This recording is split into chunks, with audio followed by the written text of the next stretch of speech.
আমাদের কোনো সময় এরকম থাকে নাকি যে একটা চ্যাপ্টার একটা কোনো স্পেসিফিক বইয়ের চ্যাপ্টার 2 পর্যন্ত, এটা তো ক্লাস 1 2 3 4 5 এর ইয়া না যে একটা বুক আছে, তাই না? আমাদের তো ওরকম কোনো ইয়া না, চ্যাপ্টার 2 পর্যন্ত না কন্টেন্ট বুঝছি, বই দেখেই তো পড়াই আমরা, কোনো না কোনো বই দেখে পড়াই। আমি বলি লাস্ট দিন হচ্ছে ম্যাম ফ্যাক্টর এফেক্টিভ পার ক্যাপিটা মানে কনজাম্পশন অফ ওয়াটার এগুলো পড়াইছিল। মানে তুমি সৌরভ তোমার কাছে বইটা আছে? না ম্যাম বইটা তো ম্যাম কাছে আছে, তোমাদের কার কাছে আছে? একটু আমাকে শুধুমাত্র প্রতিটা চ্যাপ্টারে যে কয়টা চ্যাপ্টার পড়াইছে, হ্যাঁ সেই ছয়টা চ্যাপ্টারের কন্টেন্টটা শুধু আমাকে একটু স্ক্রিন তুলে পাঠাবা, ছবি তুলে পাঠাবা, ঠিক আছে? হ্যাঁ পুরা চ্যাপ্টার লাগবে না, কন্টেন্টটা দিবা, হ্যাঁ ঠিক আছে? তো আমার এখানে যেটা তোমরা বলতেছো যে কিছুই পড়া নাই, এটা তো একদম বিগিনিং, মানে ওয়াটার সাপ্লাই এর অবজেক্টিভটা কি, হ্যাঁ ওয়াটার সাপ্লাই সিস্টেমের কম্পোনেন্ট গুলো কি, এগুলো তো একদম বিগিনিং। আমি যদিও চ্যাপ্টার ওয়াইজ না, কিন্তু মানে ইন্ট্রোডাকশন পড়াইছে আমাদের। ওয়াটার সোর্স কি কি ওয়াটার সোর্স আছে, কোন সোর্সের ওয়াটার কোয়ালিটি কেমন, হ্যাঁ এগুলো তো একদম আমার ধারণা যে একদম বিগিনিং এই থাকে একদম। আমি জানি না এটা কোন চ্যাপ্টারে। তারপরে গ্রাউন্ড ওয়াটার হাইড্রোলিক্স, হ্যাঁ এগুলো তো এই যে চ্যাপ্টার 3 দেখা যাচ্ছে আজিজের বইয়ের একটু ছবি এগুলো, হ্যাঁ আমার তো এগুলো আজিজের বইয়ের ছবি, যে চ্যাপ্টার 3 পড়াইছে। তোমরা না বলছিলে যে চ্যাপ্টার 3 শেষ করছে, বলছিলে না আমাকে? তোমরা নিজেরা তো জানো না যে কোন চ্যাপ্টার পড়াইছে। চ্যাপ্টার 1 পড়াইছিল, এটা চ্যাপ্টার 3 শুরু করছিল। আচ্ছা ঠিক আছে, বুঝছি। তুমি এই সৌরভ যার কাছে আছে, কার কাছে আছে তার রোল নাম্বার কত বলো তো? আমি পাঠাবো বলছিলাম বি সেকশনের সিআর 103 ম্যাম রোল। আচ্ছা তুমি একটু দেখো তো তোমার কাছে একটু ইয়াগুলো, জাস্ট কন্টেন্টটার ছবিটা তুলে একটু পাঠাবা, হ্যাঁ ওকে ম্যাম ঠিক আছে, ঠিক আছে। আমি এখন তাহলে এগুলো যদি বলো যে পড়ানো হয় না, এটা তো কোনটা তোমাদের তো ক্লাসের শিডিউলও কম, আমি কোনটা থেকে কোনটা শুরু করব আমি ঠিক মাথায় কাজ করতেছে না আর কি। ঠিক আছে দেখো, এটা তোমাদের যেটা প্রথম শুরুর কথা আর কি, এটা আমার ধারণা যে আসিফ স্যার এগুলো বলছে তোমাদের মাথার মধ্যে নাই, হ্যাঁ যে এই কোর্সটার এনভায়রনমেন্টাল, ওকে ফাইন, এইগুলো আমি কভার করে যাই, চলে যাই, হ্যাঁ আমি এই জায়গাটায় আসি। ওয়াটার সোর্স তো আমার ধারণা যে এগুলো একদম চ্যাপ্টার 1 2 মধ্যেই পড়ে আর কি। তো আমি যে জায়গাটা আমার হচ্ছে গ্রাউন্ড ওয়াটার হাইড্রোলিক্স, হ্যাঁ আমি তো যে ওয়াটার সোর্স ডিটেক্ট করলাম যে এই ওয়াটারের সোর্সগুলো আছে, হ্যাঁ সেখান থেকে আমি ওয়াটারগুলো তুলবো, ঠিক আছে? তো তোলার পরে আমরা মেইনলি যে সারফেস ওয়াটারে আমরা কিছু ইনটেক স্ট্রাকচার দিয়ে আমরা তুলে নিয়ে আসতে পারি। তাই ওখানে তোমরা পরবর্তীতে যখন 4th ইয়ারে যাবে, যখন ইরিগেশন এন্ড কিছু হাইড্রোলিক স্ট্রাকচার পড়বে, তখন দেখা যাবে যে এই ধরনের স্ট্রাকচারগুলো এমনি তোমরা জানবে। তো আমাদের মেইনলি গ্রাউন্ড ওয়াটার থেকে পানিটা কিভাবে তুলবো এটা একটা হাইড্রোলিক্সটা জানা দরকার, এবং সেটাই, এবং মোটামুটি সব মানে সিভিল ইঞ্জিনিয়ারিং যতগুলো সেক্টর আছে, হ্যাঁ সব জায়গায় যে টিউবওয়েল ডিজাইন করতে হয়, যে তোমার কমিউনিটিতে বা তোমার যদি একটা ইন্ডাস্ট্রিয়াল এরিয়া হয় বা কোনো কনস্ট্রাকশন সাইট হয়, হ্যাঁ বা কোনো একটা বিল্ডিং রেসিডেন্সিয়াল সাইট হয়, কমার্শিয়াল, যেখানেই হোক না কেন পানি সাপ্লাই করতে গেলে মোস্ট অফ দ্য ক্ষেত্রে দেখা যাচ্ছে গ্রাউন্ড ওয়াটার ইউজ করতে হয়। গ্রাউন্ড ওয়াটার ইউজ করতে গেলে তোমাকে একটা ওয়েল ডিজাইন করতে হয়। তো সেই ওয়েল ডিজাইন করবো ইনশাল্লাহ আমরা কামিং ক্লাসে। তো তার জন্য যে বিহাইন্ডে যে থিওরিগুলো আছে সেগুলো হচ্ছে আমাকে জানতে হয় আর কি, ঠিক আছে? তো এই যে এই ছবিটা যেটা দেখা যাচ্ছে, যে আসলে আমাদের যে আন্ডার মানে উপরে তো আমরা এই হচ্ছে সারফেসটায় আছি, তাই না? আমরা বসবাস করতেছি এটা। তো এটা যদি নিচে যায়, নিচে একদম কনফাইনিং লেয়ার পর্যন্ত যায়, এটাকে আসলে তিনটা ভাগে দুইটা জোনে ভাগ করা হয়। একটা হচ্ছে দেখো জোন অফ অ্যারেশন, আরেকটা হচ্ছে জোন অফ স্যাচুরেশন। ঠিক আছে, জোন অফ অ্যারেশন মানে আমরা জাস্ট আমাদের নিচে এই গ্রাউন্ডের পরে যেটা আছে সেই অংশটুকুকে জাস্ট ওয়াটার টেবল, যতক্ষণ পর্যন্ত আমরা গ্রাউন্ড ওয়াটার টেবল না পাবো, হ্যাঁ, ততক্ষণ পর্যন্ত হচ্ছে জোন অফ অ্যারেশন। ঠিক আছে, তারপরে যখন আমরা গ্রাউন্ড ওয়াটার পুরোটা স্যাচুরেটেড হয়ে আছে সেটা হচ্ছে জোন অফ স্যাচুরেটেড। দেখো জোন অফ অ্যারেশন বলা হয় যে pores filled with mixture of air and water। ঠিক আছে, কিছু কিছু পানিও আছে, কিছু কিছু মাটি আছে, কিন্তু মাটিটাই হচ্ছে সরি এয়ার আছে, ভয়েড গুলো কি দিয়ে পূরণ করা আছে, ঠিক আছে, এয়ার দিয়ে পূরণ করা আছে। ঠিক আছে, কিন্তু জোন অফ স্যাচুরেশন যেখানে জালি, ওর ইয়েটা সাউন্ডটা কমায় দাও তো বাবা, খুব কানে লাগতেছে, নাহলে বোনকে দিয়ে দাও, কান্না ওকে নিয়ে যাও একটু, না ওকে তোমার ঘরে নিয়ে যাও, তোমার ঘরে নিয়ে যাও, যেখানে হচ্ছে তোমার ভয়েড গুলো, পোর গুলো হচ্ছে টোটালি ফিল্ড উইথ ওয়াটার, সেটা হচ্ছে জোন অফ স্যাচুরেশন। আর জোন অফ অ্যারেশন বোঝাই যাচ্ছে যে যেটা হচ্ছে পোর গুলো mixture of air and water দিয়ে ফিলাম। এবং এই জোন অফ অ্যারেশনের আবার দেখো তিনটা ভাগ আছে। একটা হচ্ছে the belt of soil water, the belt of soil water just গ্রাউন্ডের নিচেই যে এরিয়াটা, below the surface from which plants extract moisture for growth, সেটাকে বলা হয় the belt of soil water. The intermediate level একটা আছে, কিন্তু যেটা তোমার বেশি জানার দরকার সেটা হচ্ছে ক্যাপিলারি ফ্রিঞ্জ। ক্যাপিলারি ফ্রিঞ্জ হচ্ছে যেখানে bottom portion of the zone of aeration, এই যে জোন অফ অ্যারেশন তো এই পর্যন্ত, তার বটম পোর্শনটাকে বলা হয় হচ্ছে তোমার জোন অফ ক্যাপিলারি ফ্রিঞ্জ, যেখানে আসলে ওয়াটারটা ক্যাপিলারি ফোর্সের জন্য সাসপেন্ডেড কন্ডিশনে থাকে। ঠিক আছে, জাস্ট আন্ডারস্ট্যান্ডিং এর জন্য। তাহলে আমার এই যে ground water level, zone of saturation, এটার আসলে কেন আন্ডারস্ট্যান্ডিং দরকার, পরবর্তীতে অনেকক্ষণ কম্পিউটার খোলা ছিল, এখন আবার ঝামেলা করতেছে। তো তোমরা একটু প্লিজ মিউট করো, এমনি এখানে একটু সাউন্ড আছে, তারপরে আমার এক্সট্রা সাউন্ড আমি নিতে পারতেছি না। হ্যাঁ, তো এই যে এর মধ্যে দিয়ে ওয়াটার তো আসলে পাস করবে, হ্যাঁ, আমি ওয়াটার পাস করবে সেগুলো আসলে আমার জানা দরকার, কিভাবে আমার ওয়াটার পাস করবে, হ্যাঁ, আমি তুলবো কিভাবে ওয়াটার, হ্যাঁ, সেটা আমাকে জানার দরকার। তো ফ্লুইড হাইড্রোডাইনামিক্স এ ফ্লুইড কি বলে ফ্লুইড মেকানিক্স যে কোর্সটা, সেখানে কিন্তু তোমরা ইকুয়েশন অফ কন্টিনিউটি শিখে আসছো। হ্যাঁ, Q equal to A V, A এবং ভিটা কি, ভিটা হচ্ছে ডার্সিস ল, হচ্ছে কে আই, কেটা কি, কোএফিশিয়েন্ট অফ পারমেবিলিটি। ঠিক আছে, তো তার মানে ওয়াটার এর মধ্যে যখনই পানি বা মাটির মধ্যে দিয়ে তোমরা সয়েলেও করছো, হ্যাঁ, সেখানেও কিন্তু এই জিনিসগুলো কোএফিশিয়েন্ট অফ পারমেবিলিটি, হ্যাঁ, ডার্সিস ল, কিউ হচ্ছে ইকুয়েশন অফ কন্টিনিউটি, এগুলো ফলো করে এর ভিতর দিয়ে ওয়াটার পাস করবে। এবং এই ইকুয়েশন অফ কন্টিনিউটির বেসিস ধরেই ইকুয়েশন অফ কন্টিনিউটির বেসিস ধরেই আসলে আমরা ওয়েল ডিজাইনটা করব। যেগুলো কি পয়েন্ট আমি সেগুলো বলে যাচ্ছি। এবং এখানে দেখো যে জিনিসটা আস্তে আস্তে আমাদের লাগবে, যে আমরা মাটি থেকে নিচে ভিতরের দিকে ওয়েল বসিয়ে দিই। এই ওয়েলটাই আমরা এই যে ছোট যে শেডের যে এরিয়াটা দেখা যাচ্ছে, গাঢ় যে এরিয়াটা দেখা যাচ্ছে, এখানে আমরা স্ট্রেইনার বসাই। ঠিক আছে, এগুলো যদি ওয়েল বলি তাহলে এখানে স্ট্রেইনারটা বসাই। ঠিক আছে, স্ট্রেইনারটা বসাই, তো সেই কোন লেয়ারে বসাই, হ্যাঁ, দুইটা টার্ম আছে, সেটা হচ্ছে যে অ্যাকুইফার আর একটা হচ্ছে অ্যাকুইক্লুডস।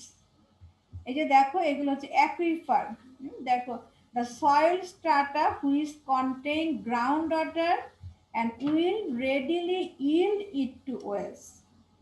এটা রেডি। আমরা এই যে লেয়ারে অলরেডি গ্রাউন্ড ওয়াটার আছে এবং আমি সেখানে ওয়েলটা দিলেই পানিটা চলে আসবে, সেটাকে অ্যাকুইফার বলে। আর অ্যাকুইক্লুডস তো আছে, যেটা হচ্ছে ইমপারভিয়াস ফর্মেশন। হ্যাঁ, অ্যাকুইক্লুডস তো আছে, এটা ইমপারভিয়াস ফর্মেশন আশেপাশে যেগুলো আছে, যেখানে হয়তোবা গ্রাউন্ড ওয়াটার নাই অথবা কিছুটা গ্রাউন্ড ওয়াটার থাকে আর কি। ঠিক আছে, এর মধ্যে অ্যাকুইফারকে আবার আনকনফাইন্ড এবং কনফাইন্ড বা আর্টিসিয়ান অ্যাকুইফার দুই ভাগে ভাগ করা হয়। এখানে ছবিটা দেখো যে, আমাকে একটা মিনিট দাও, বাসায় কি যেন আসছে, একটা সেকেন্ড।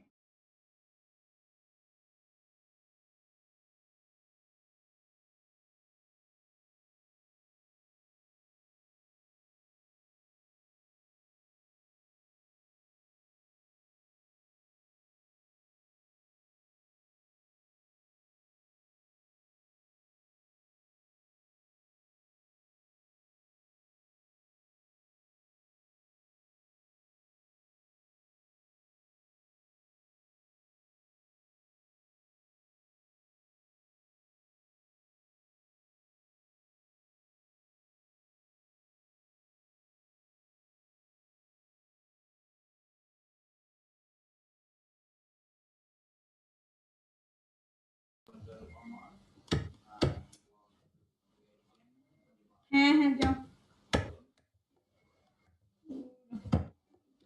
কম্পিউটারের সময় মতো হ্যাং হয়ে যায়।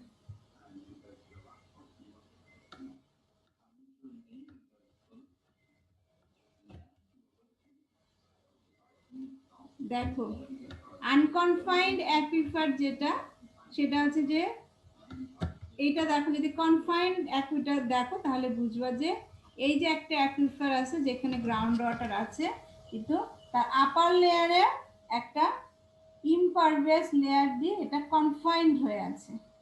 ঠিক আছে, যে কারণে এখানে প্রেশারটা বেশি থাকে। একটা উপর দিয়ে একটা চাপ দেওয়া আছে, কিন্তু এখানে দেখো কোনো এই ধরনের কোনো ইমপারভিয়াস লেয়ার নাই। এমনিতে তো আমাদের একটা স্ট্যাটিক ওয়াটার টেবিল আছে, দেখো স্ট্যাটিক ওয়াটার টেবিল এখানে আছে, সেখান থেকে ভিতরে একটা ইমপারভিয়াস লেয়ার আছে, তারপরে হচ্ছে আমার হচ্ছে অ্যাকুইফার। আর এখানে দেখো স্ট্যাটিক ওয়াটার টেবিল যেখানে, তার নিচে আর কোনো হচ্ছে আমার কোনো ইমপারভিয়াস লেয়ার নাই। ঠিক আছে, ইমপারভিয়াস লেয়ার দিয়ে যখন এটা আটকানো থাকে, চাপে থাকে, তখন সেটাকে কনফাইন্ড লেয়ার বলা হয় বা আর্টিসিয়ান অ্যাকুইফার বলা হয়। আর যখন কোনো ইয়া থাকে না, তখন হচ্ছে তোমার এটা আনকনফাইন্ড বলা হয়।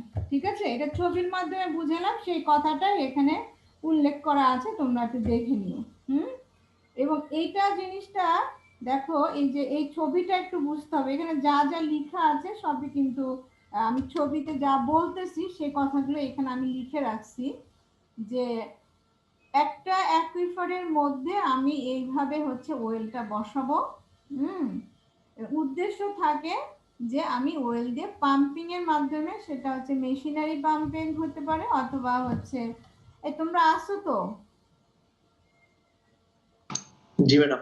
আচ্ছা ঠিক আছে, এটা পাম্পিং এর মাধ্যমেও আমি ওয়েল দিয়ে পানি তুলতে পারি, অথবা আমি আমাদের টিউবওয়েল, যেটা তোমাদের যে খাজা বাবা না বাচ্চা বাবা, অথবা তোমাদের ক্যাফেটেরিয়ার পাশে নাকি একটা আসে, হ্যাঁ, ম্যানুয়াল পাম্পিং করে হাত দিয়েও আমি, হ্যান্ড পাম্প যেগুলোকে বলা হয়, সেগুলোকে আমি সুন্দর করে পানি পাম্প করে তুলে নিয়ে আসতে পারি, তাই না?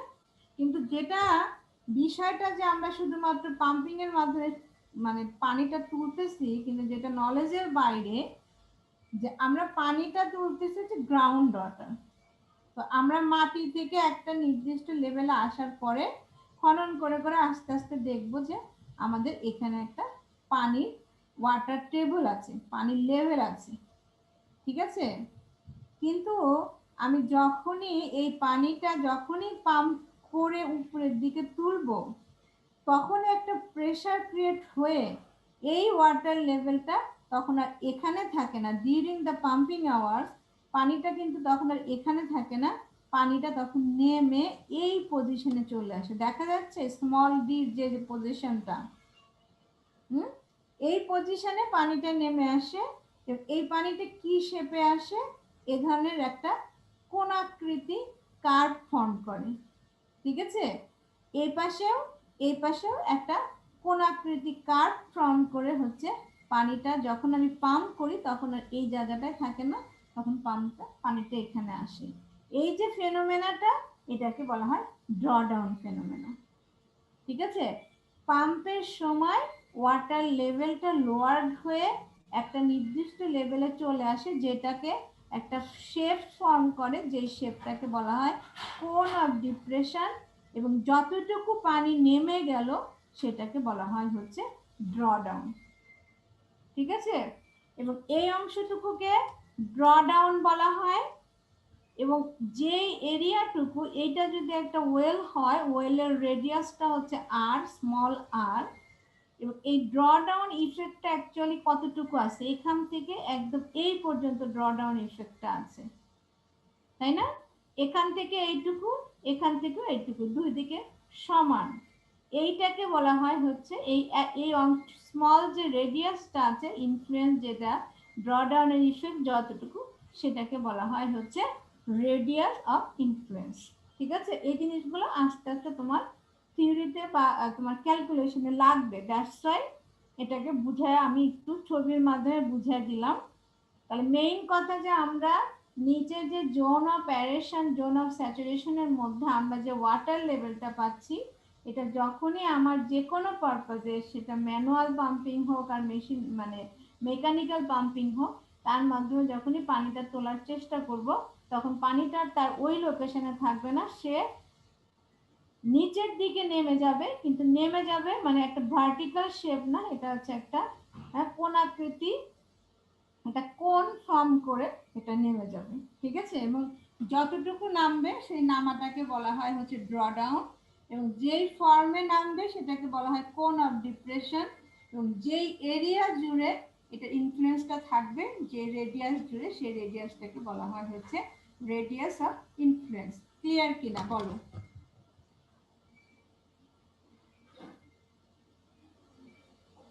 ক্লিয়ার কিনা?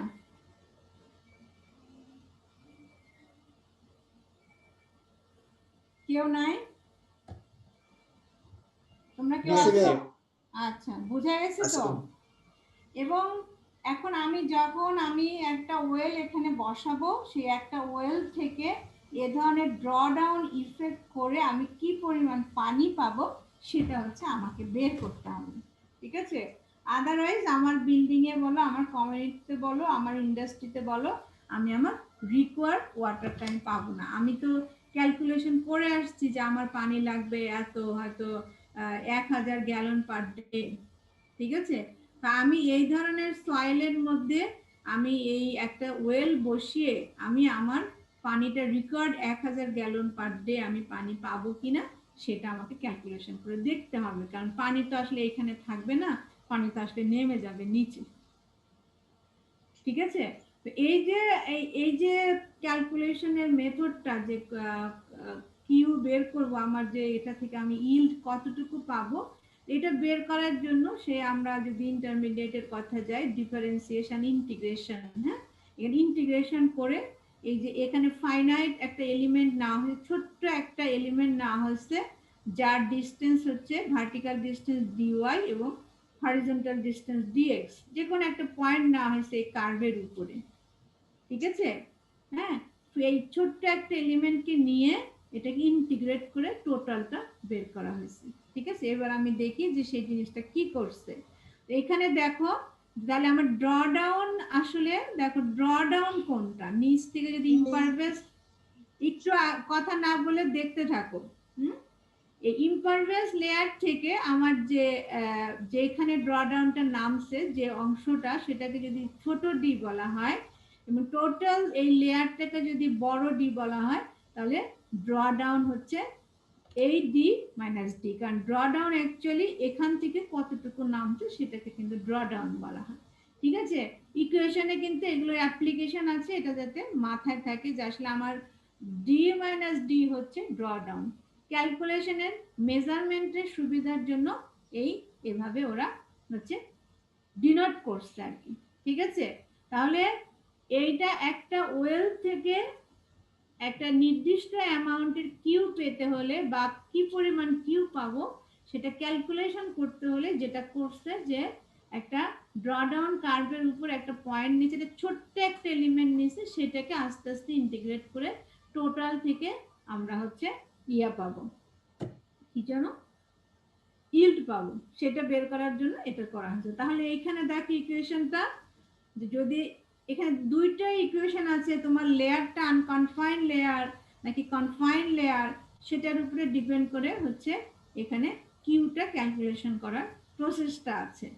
তো কিউটা নর্মালি আমরা যেটা জানি, আমরা আগে কিন্তু দেখে আসছিলাম এটার এক্সপ্রেশনটা কিভাবে ডিডিউস করছে আসে কিভাবে, সেটা চ্যাপ্টার 8-16 ITN এ আছে। কারণ ইন্টিগ্রেশনের যে লোয়ার ভ্যালু আপার ভ্যালু দিয়ে যে ইন্টিগ্রেট করতে হবে সেটা দ্বারা আমি দেখাবো না, ঠিক আছে।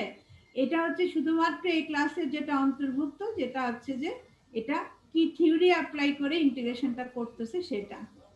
How to solve a integration সেটা তোমাদের হাতে, ঠিক আছে। তো এটা ITN এর চ্যাপ্টার 16 এ আছে। তো যেখানে এখানে যে কনসেপ্টে আসছে সেটা হচ্ছে আমরা বলতেছিলাম যে এর মধ্যে দিয়ে যখন ওয়াটার পাস করবে সেটা হচ্ছে ফর্মুলাটা কি, equation of continuity Q equal to A V, ঠিক আছে, এ ভি। এবং এ তো আমি জানি, ভি হচ্ছে তোমার কে আই, কি আই কি কে আই, ঠিক আছে। আমি কিন্তু আগে দেখায় আসছি, এই জন্য আমি একটু ইকুয়েশনের পয়েন্টগুলো বলে আসছিলাম। কে আই, কে হচ্ছে কি কোএফিশিয়েন্ট অফ পারমেবিলিটি, আর আই কি হাইড্রোলিক গ্রেডিয়েন্ট। হ্যাঁ, হাইড্রোলিক গ্রেডিয়েন্টও কি হয়, ডিওয়াই বাই ডিএক্স হয়। তোমরা যদি ফ্লুইড মেকানিক্স বা ওপেন চ্যানেল ফ্লো বা যে কোনো কোর্স যদি একটু মেমোরাইজ করো তাহলে কিন্তু হাইড্রোলিক গ্রেডিয়েন্টটা বের করতে, এই গ্রেডিয়েন্টটা বের করতে এখানে একটা ছোট্ট এলিমেন্ট না হয়েছে, হ্যাঁ, সেই এলিমেন্টটাই হচ্ছে হাইড্রোলিক গ্রেডিয়েন্ট, যেটা ডিওয়াই বাই ডিএক্স দ্বারা ডিনোট করা হয়েছে, ঠিক আছে। এবং এটা কি, এটা বলা হয় 2πxy, যেটা ঘটনা যেটা হয় যে এই যে আমরা ওয়েলটা বললাম এটাতে একটা জাস্ট উপর থেকে একটা ক্রস সেকশন, সরি লংজিটিউডিনাল সেকশনও না, ক্রস সেকশন তো উপর দিয়ে হবে, এটা ভার্টিক্যাল সেকশন দেখানো হয়েছে, ঠিক আছে, এটা ভার্টিক্যাল সেকশন দেখানো হয়েছে। কিন্তু এটা যেটা হয় যে এই ওয়েলের চারপাশে জুড়েই কিন্তু এই ইনফ্লুয়েন্সটা হয়। তার মানে এটা এই ওয়েলের চারপাশে একটা সিলিন্ডারের মতো একটা শেপ করেই কিন্তু এই ওয়াটারের ইনফ্লুয়েন্সটা হয় বা ড্রডাউনের ইনফ্লুয়েন্সটা হয়। সেই এরিয়াটা যদি আমি চিন্তা করি, একটা সিলিন্ডারের এরিয়া হচ্ছে 2πxy, হ্যাঁ, এটা চলে আসবে উল্টা দিকে 2πxy। তার মানে এই পয়েন্টটা যদি ধরি আমি, এদিক থেকে x আর এদিক থেকে y, যদি আমি এই ছোট্ট এলিমেন্টের কথা চিন্তা করি তাহলে সিলিন্ডারের যে এরিয়াটা সেটা হচ্ছে 2πxy।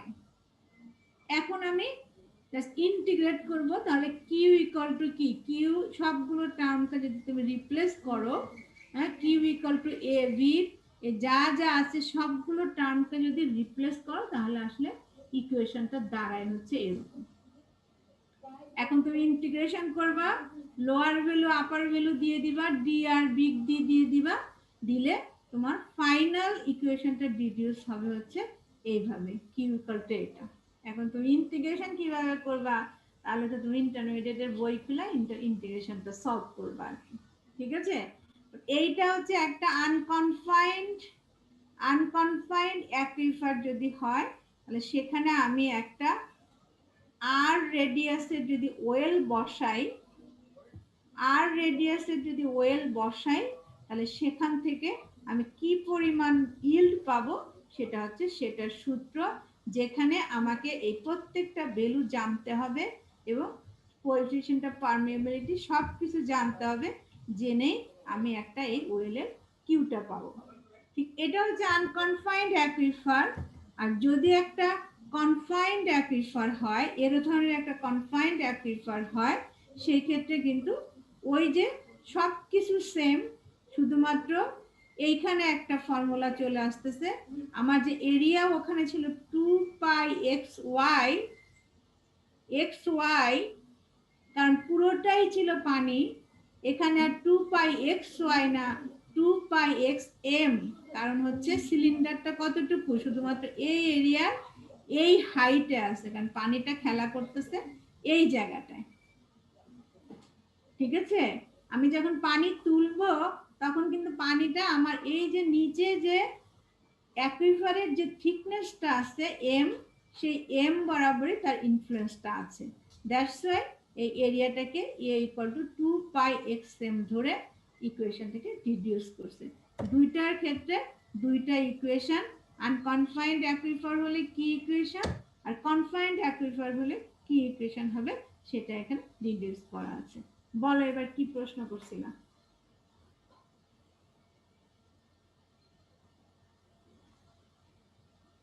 কে প্রশ্ন করছিল বলো?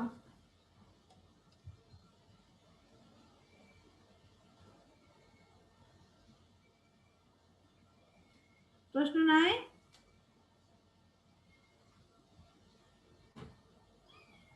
তোমরা কি আসো? জি ম্যাডাম। তাহলে আজকে যে জিনিসটা বুঝালাম যে মেইন তোমাদের প্র্যাকটিক্যাল অ্যাপ্লিকেশনে যেটা লাগবে সেটা হচ্ছে যে আমি অ্যাকুইফারের মধ্যে কি রেডিয়াসের আমি একটা ওয়েল বসাবো, যেটার জন্য আমার যদি 1000 গ্যালন পার ডে যদি ওয়াটার ডিমান্ড হয় সেটা আমি পাবো কিনা, কারণ আমি এখান থেকেই আমি দেখতে পাবো যে এ ধরনের রেডিয়াস ড্রডাউন ইম্প্যাক্টটা আসলে ওয়াটারটা আমি কতটুকু পাবো একটা সিঙ্গেল ওয়েল থেকে। তাহলে আমার 1000 গ্যালন পার ডে পেতে হলে কত ডায়ার আমার এই একটা ওয়েল বসাতে হবে সেটা আমি হচ্ছে ডিজাইন করবো। সেই হাউ টু ডিজাইন সেগুলো আমি আস্তে আস্তে পরবর্তীতে একটা ডিটেইল একটা ওয়েলের সয়েলের ডাটা নিয়ে আমি করে তখন আমি তোমাদেরকে দেখাবো। বিফোর দ্যাট এখানে একটা অঙ্ক আছে, একটু কাগজ কলম ধরো। হ্যাঁ, একটা অঙ্ক আছে, একটু কাগজ কলম ধরো, ফর্মুলা টর্মুলা সব আছে। একটু কাগজ কলম ধরে দেখো যে ক্যালকুলেশনটা আসে কিনা। দেখো 100 mm ডায়ার একটা ওয়েল বসানো হয়েছে, 100 mm, তার মানে আমার এই যে ফর্মুলা স্মল আর তার ডায়াটা দেওয়া আছে 100 mm।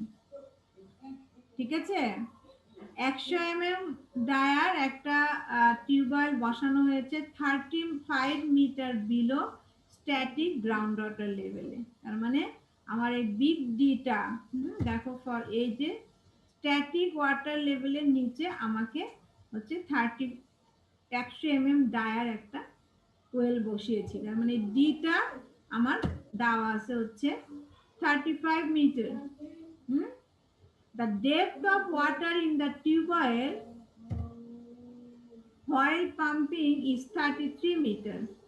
ঠিক আছে, যখন পানিটা যখন তোলা হয় তখন এই ডেপথ অফ দেওয়া আছে, এই স্মল ডিটা দেওয়া আছে 33 metre. Radius of draw 30 m, এই যে তোমার রেডিয়াস অফ ইনফ্লুয়েন্স যেটা সেটা দেওয়া আছে হচ্ছে 30 মিটার। ঠিক আছে, তারপরে কোএফিশিয়েন্ট অফ পারমিবিলিটি কে দেওয়া আছে 0.5 litre per second per metre square. তাহলে বলা হচ্ছে যে প্রবাবল ডিসচার্জ কত হবে সেটা বের করে দেখাও। ঠিক আছে, বোঝা গেছে অঙ্কটা? তার মানে তোমার রিকোয়ার্ড ফর্মুলার রিকোয়ার্ড সবগুলো ডাটাই তোমার দেওয়া আছে, কিন্তু তোমাকে শুধুমাত্র বের করে নিতে হবে এটা কি কনফাইন্ড ফ্লো নাকি আনকনফাইন্ড ফ্লো।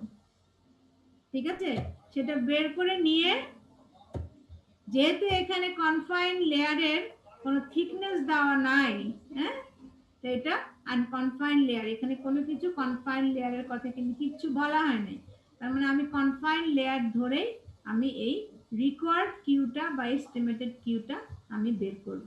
দেখো এটা সবগুলো ডাটা বসিয়ে এই 33.4 লিটার পার সেকেন্ড আসে কিনা, কারণ আমার সম্ভবত আমি যখন লাস্ট করছিলাম কোনো একটা 2 বা এই ধরনের কিছু একটা গন্ডগোল হয়েছে। দেখো তো আসে কিনা, ক্যালকুলেশন করো।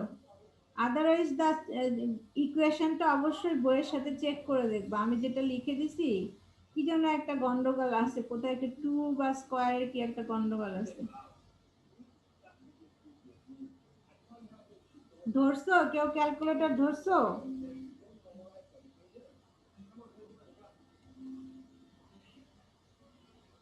ম্যাডাম 33.4 এ আসে। আসছে?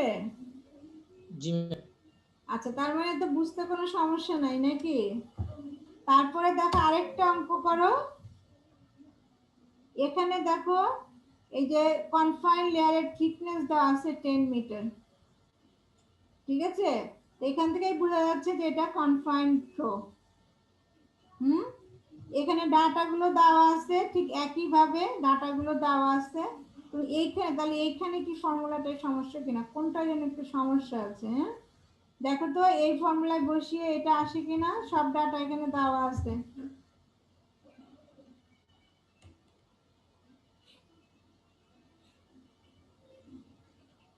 একই অঙ্ক, শুধুমাত্র তোমার এটা হচ্ছে অ্যাকুইফারের থিকনেসটা দেওয়া আছে কনফাইন্ড থিকনেস, তার মানে এটা কনফাইন্ড ফ্লো, কনফাইন্ড অ্যাকুইফারের জন্য যে ফর্মুলাটা আছে সেটা বসবে আর কি। দেখো আসে কিনা।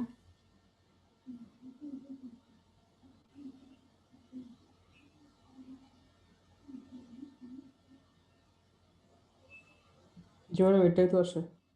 আচ্ছা, তাহলে মনে হয় আমি কারেকশন করে দিয়েছি, কোনো একটা সময় এটা আমার আসতো না, সেজন্য আহ, ঠিক আছে, বলো এটুকু পর্যন্ত কোনো কিছু না বোঝার আছে কিনা। আমি আজকে এই পর্যন্তই পড়াবো। হ্যাঁ, বাকি দিন আবার যাব এই ওয়েল ডিজাইনে, সেটা একটু আস্তে আস্তে করে করে তোমাদের প্র্যাকটিক্যাল ডাটা দিয়ে এটা করতে হবে, সেটা পরে করাবো। এই পর্যন্ত আজকে যতটুকু অল্প একটু পড়ালাম সেখানে কোনো কিছু না বোঝার আছে কিনা বলো।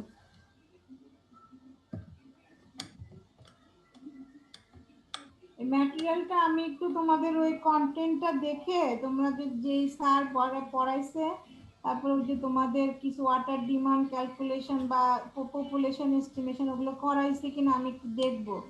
হ্যাঁ, দেখার পরে তারপরে ম্যাটেরিয়ালগুলো কম্পাইল করে আমি তোমাদের গুগল ক্লাসরুমে আপলোড করে রাখবো। বলো না বোঝার কিছু আছে কিনা, না সবগুলো ঘুমাইতেছো?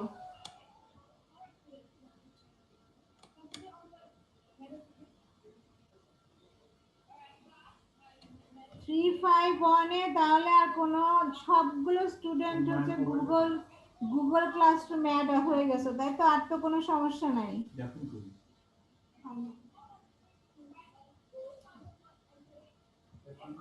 গুগল ক্লাসরুমে না হলে এমন কোনো মানে কিছু হবে না, তোমরা এখানে থাকলেও তো একটা না একটা ইয়েতে যাবে তোমাদের মানে। এক্সাম যে দিতে পারো না, এখন কেউ একজন লোডশেডিং এর জন্য দিতে পারো না, এটা তো আমার হাতের সলিউশন না। Exam time is exam time, বুঝতে পারছো না? লোডশেডিং এর জন্য তোমাদের এই পরীক্ষা দিতে পারো না, এটা আমার কিছু করার নাই বা কিছু বলারও নাই। হ্যাঁ, একবার পরীক্ষা হয়ে গেলে এরকম অফলাইনেও যখন আমরা পরীক্ষা দেই, হঠাৎ করে শুনি যে অমুক আসো নাই, এই আসো নাই, সেই আসো নাই, পরীক্ষা আবার কখনো নেওয়া যায় না। পরীক্ষা তো পরীক্ষাই, ঠিক আছে? হ্যাঁ, আরো সুযোগ আছে, আরো 3টা পরীক্ষা আছে, দেখো কি করা যায়। ঠিক আছে, ঠিক আছে। হ্যাঁ, সবাই ভালো থাকো আর কি।